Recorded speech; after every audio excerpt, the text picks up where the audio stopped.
চাওকচোন বন্ধুসকল, এই গছজোপাত যে এই লতাবিলাক লাগি ধৰিছে, এইবিলাক চিনি পায় নেকি আপোনালোকে? আৰু এই লতাবিলাক একদম মানে গছৰ অৱস্থা বেয়া কৰি দিয়ে। আপুনি চাওক, এইবিলাক পূৰা লাগি ধৰিছে। আৰু এইবিলাকৰ পৰা হাত সাৰাৰ কোনো উপায় আছে নেকি? আমি নৰ্মালি কি কৰোঁ, এইবিলাক আমি হাতেদি এনেকৈ টানি টানি ছিঙি দিওঁ।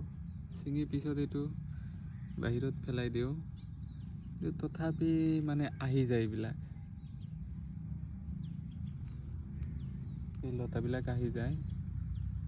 তো এইবিলাকৰ পৰা